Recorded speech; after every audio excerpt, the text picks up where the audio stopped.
So the Cufflink Club, it's an interesting story, I think, at least. So at the time I was dating a girl who wrote for a men's magazine called The Rake, which is all about, style and men's fashion. And when I started the company, I was at first thinking something along the lines of the Mojito Lab or Joel's Cocktail Club or something a bit cheesy like this. And then I started to look for inspiration outside of the cocktail world, and I thought Apple is a great example of a company selling electronic goods and not fruit and vegetables, yet they're called Apple. So I sort of decided to look away from things that were so obvious and so specific to the cocktail industry. And we had magazines stacked all over the house. I'm thumbing through the Rake, and it just hit me like everyone can wear cufflinks. They're not necessarily exclusive, but they are a decision and they are stylish, a little bit debonair. So I thought, I'm going to call my brand the Cufflink Club. What makes the Cufflink Club special is, other than myself, I would say, just our approach towards customer service. I think it's sort of a lost art. I mean, obviously we have some innovative cocktails, some great garnishes, a fantastic playlist, but these things can be found in a lot of the great bars of Singapore. Something we've always focused on, for myself, developing advocacy through the staff, is this idea of customer service. And I still think 4 years on, the Cufflink Club is delivering the best service in the city. I think one of the most common mistakes bartenders can make is perhaps bartending with their heads down. We sort of train our guys to whatever's happening with your hands is one thing, but sort of keep your chin up, so you can see with your eyes what's happening, and also sort of making contact with customers. I think we've all been there before, where you're at the bar, you know that you're next, you've not had your order taken yet, but the guy in front of you just will not look up and acknowledge that you're waiting. Training the staff to recognize when someone may be about to finish a drink. And we do talk quite a lot about customer psychology, and also it's going to sound awful, but like consumer manipulation as well. We try and catch customers before they've finished their beverage and say, hey, you want to go again on the beer, or how you feeling, and also using communication. So you get over there, have a little chat about the day or about the weather or about something that they're wearing, and then just before you peel away, you say, oh, by the way, do you want another beer? And 9 times out of 10 they say yes. One thing to take an order, it's another thing to actually tell someone what they're drinking.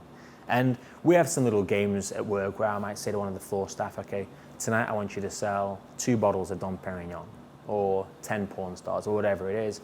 And they focus their energy into that arena in the environment, and they always succeed, always. I remember once taking an order off a table and having to look twice as the gentleman sat in front of me had no clothes on. He'd taken off every single item of clothing and sat there and ordered another beer naked.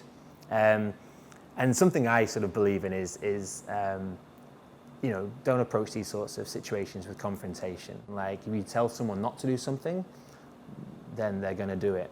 That's just human nature, and certainly when boys have had a drink and their egos are on show. So, I sort of laughed it off and said, oh, do you mind if I take a photograph of your upper body?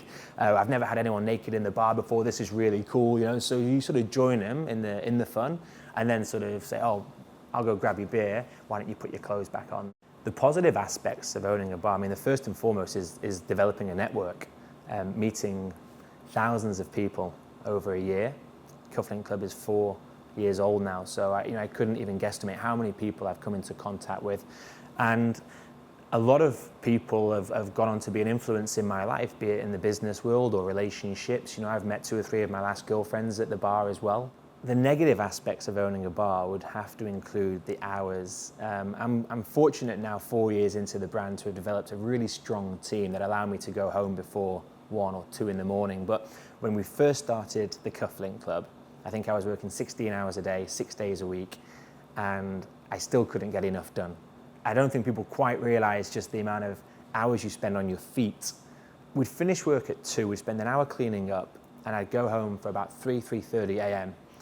And you're electric, you're buzzing because you've been serving all night and you've been riding this wave of communication and you've been laughing and joking.